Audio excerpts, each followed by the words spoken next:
The lights were still on when I pulled up the gravel drive, which was the first wrong thing, because I'd told my parents I'd meet them there at 10 and it wasn't even 9:30 yet. The second wrong thing was the moving truck parked crooked across the turnaround, back doors hanging open, a mattress leaned up against the porch railing, like nobody had bothered to bring it inside properly. My mother was standing in the kitchen doorway, with her arms wrapped around herself even though it wasn't cold, and when she saw me get out of the car, her whole face did something I'd never seen it do before. Not relief. Something closer to shame. That's usually where I'd tell you the whole thing started, but it didn't. It started 9 years earlier, on a Tuesday, when I got a call from my father asking if I could float my brother $4,000, and I said yes, because that's what I always said. I'm 31. I do forensic accounting for a firm that mostly cleans up other people's embezzlement, shell companies, the quiet architecture people build when they think no one's checking the math. I'm good at it because I grew up checking the math. My parents ran a hardware store for 22 years in a town, small enough that everyone knew when you were behind on the mortgage, which we were, more often than anyone in town needed to know. I did my homework at the counter between customers. I learned to read a past due notice before I learned cursive. My mother used to say I came out of the womb balancing a checkbook, and she wasn't entirely joking. My brother came out of the womb 3 years after me, and about 100 degrees warmer. He was the one who made people laugh at dinner, the one my mother's friends called a character, the one who got away with things. Because getting away with things seemed to follow him around like a smell. By the time we were adults, the pattern had a name in my head, even if nobody in my family would ever say it out loud.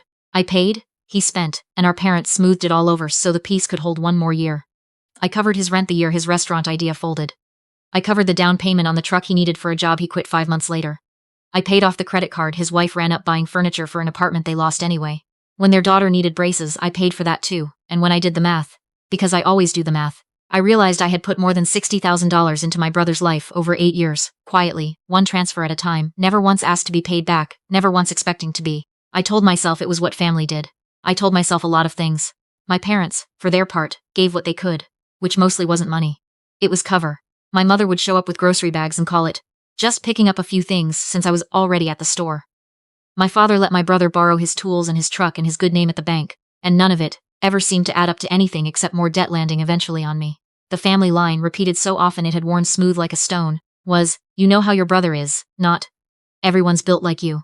I put myself through my CPA exams eating the same bag of rice for 2 weeks at a stretch, working a second job auditing inventory for a grocery chain on weekends, sending money home twice a month because the store's insurance was due or the roof needed patching. Somewhere in there I stopped being anyone's daughter or sister, and started being a line item. I didn't resent it, exactly. I just noticed it. The way you notice a draft in a house. You don't always fix it.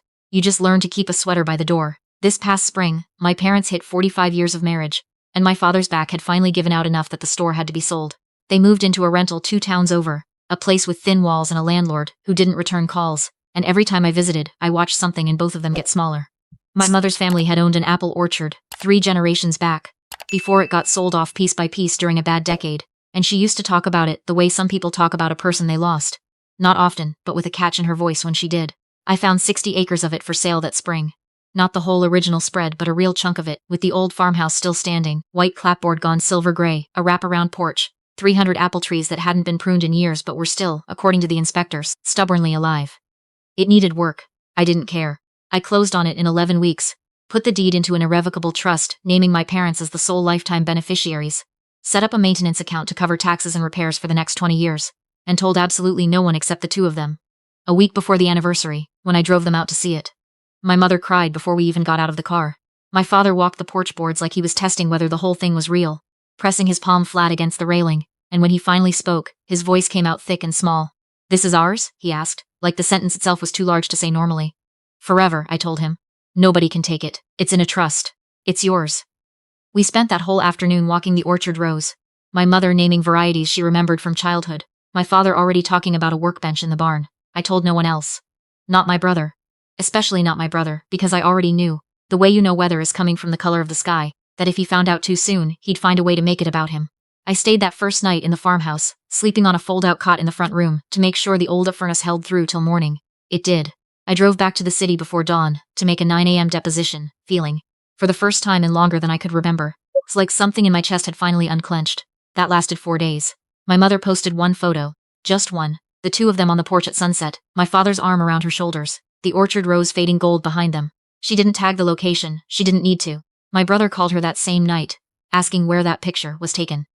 and my mother, who has never once in her life been able to lie convincingly, said something about a friend's place upstate, and by the following afternoon he and his wife had shown up in the driveway with two a cooler, and their daughter's booster seat still buckled in the back of the car. My mother called me in a voice I had to strain to hear. They just wanted to see it, honey. Now they're saying they'll stay the weekend, help get things set up. Is that all right? It is not a hotel, I said, and felt my stomach fold in on itself. By the following Saturday, the weekend visit had become a residency. My father texted me. Some confusion here. Your brother's saying this is a family property, not just mom and dad's. Can you call? Then his phone went straight to voicemail, which told me more than the text did. Then came the post from my brother's wife. A photo of the two of them on the porch, coffee mugs raised, captioned our little slice of paradise. So blessed. The comments were the kind that make your jaw ache. You two deserve this. Manifesting for us next. Us twice standing in a hallway at work, then texted my father one line. Don't sign anything. I'm coming. I spent the drive out rehearsing calm, reasonable sentences about boundaries and ownership, sentences with the word conversation in them. I did not get to use a single one of them. My brother was already mid-speech when I walked in, pacing the kitchen like he owned the floor under his feet. You two are getting older, he was saying to my father. This place is a lot of upkeep. We'll handle it. We'll basically run it for you. Maybe do some weekend rentals during harvest season. Bring in some real income for once, instead of it just sitting here. She gave this to us. My mother tried, and he cut her off, without even looking at her. She gave it to the family, he said. Same thing. His wife, curled on the good armchair like she'd already claimed it, added her own sugar-coated version. Don't be dramatic. We're already looking into a wedding venue license. This place could actually make money, instead of just being your parents' little retirement project. I set the pie I'd brought down on the counter. A stupid, small gesture, apple. Because it had felt right that morning and now felt almost cruel in the room it had landed in, and I felt something in me go very still and very cold, the way it does right before I sit down across from someone whose books don't add up. Who told you this was up for a vote? I said. Not loud. I don't do loud. He rolled his eyes. Don't be like that. It's family property. It's not, I said. And I can prove it in under 2 minutes. I laid 4 things on the kitchen table one at a time the way I do in client meetings when I need the numbers to speak instead of me. The deed recorded 3 weeks ago, title held by an irrevocable trust. The trust instrument itself, naming me sole trustee with a fiduciary duty. I read the clause out loud, slow, to protect the beneficiary's peaceful, exclusive right of occupancy, and to remove, by legal means, anyone who threatened it. A printout of a rental listing his wife had put up that morning on a vacation booking site, using photos of a house she did not own, payout account ending in 4 digits that matched my brother's. And last, the county's agricultural zoning restriction. A plain, boring clause prohibiting any commercial lodging use on land zoned this way without a permit that took, at minimum, 8 months to process. You listed a house that isn't yours, I said, using zoning you don't have, and directed the money to your own account. That's not a family disagreement. That's fraud with a paper trail.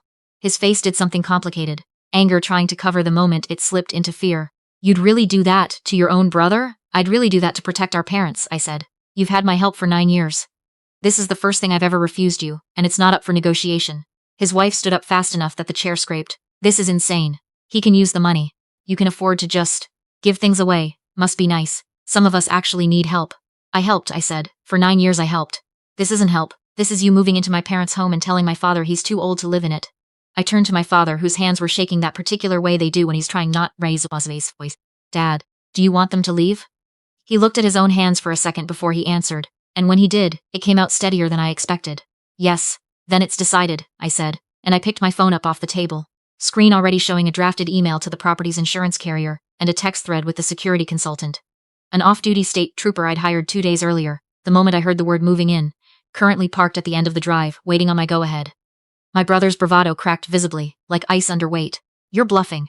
Try me, I said. My mother, who had been silent through most of it, put her hand flat on the table and looked not at him but at me. Do what you need to do, she said, and her voice didn't shake at all. It took the 2 of them almost 2 hours to pack. Most of it spent performing outrage for an audience that wasn't buying it. His wife weeping loudly while stuffing clothes into a duffel. My brother alternating between muttered threats and long phone calls I didn't ask about. Their daughter sat on the porch steps with her tablet, looking more embarrassed than upset, which told me she was old enough to know exactly what kind of adults she was watching. I didn't argue with either of them. I made my mother tea instead, and we sat at the kitchen table, while the sound of drawers slamming came from the other room. I should have said no the second they pulled in, she said, staring into her mug. You didn't have the practice yet, I told her. You will now. When the truck finally pulled out, gravel spitting behind the tires, the silence that followed wasn't empty. It was the kind of silence that comes after you've finally set down something heavy. My father stood on the porch a long time, looking out at the trees, and when I joined him he said, quiet. I should have thrown them out myself. You did, I said. You just used my voice to do it. That still counts. That night, cleaning up the guest room, I found a spiral notebook shoved under the mattress. My brother's handwriting, columns of projected rental income, numbers that assumed every weekend booked for 6 months straight at a rate no farmhouse in this county had ever come close to. In the margin, in his wife's looping print, was a single line: "If she pushes back, get the mom crying, she always caves." I read it twice, closed the notebook, and put it in my bag. Evidence has a way of finding you when you're the kind of person who keeps records. The following week was its own kind of ugly. My brother posted something long and wounded about a sister who'd rather protect real estate than family, with an old photo of the two of us as kids attached for effect.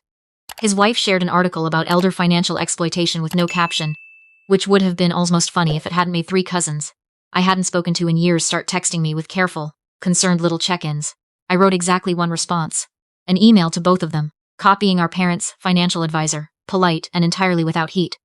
2 points. All future communication about the property would go through me in writing, and neither of them was to set foot on it again without an invitation, or it would be treated as trespassing. I set up a filter to route anything from either of their addresses straight into a folder I didn't open for a week. The real escalation came 9 days later. My father called, and I could hear it in the first half-second before he even said anything. That particular pitch a voice gets when the person is trying very hard to stay calm.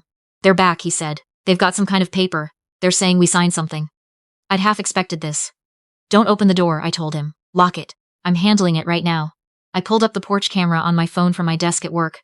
There they both were, my brother waving a printed page at the door while his wife filmed on her phone, for what I assumed was another post.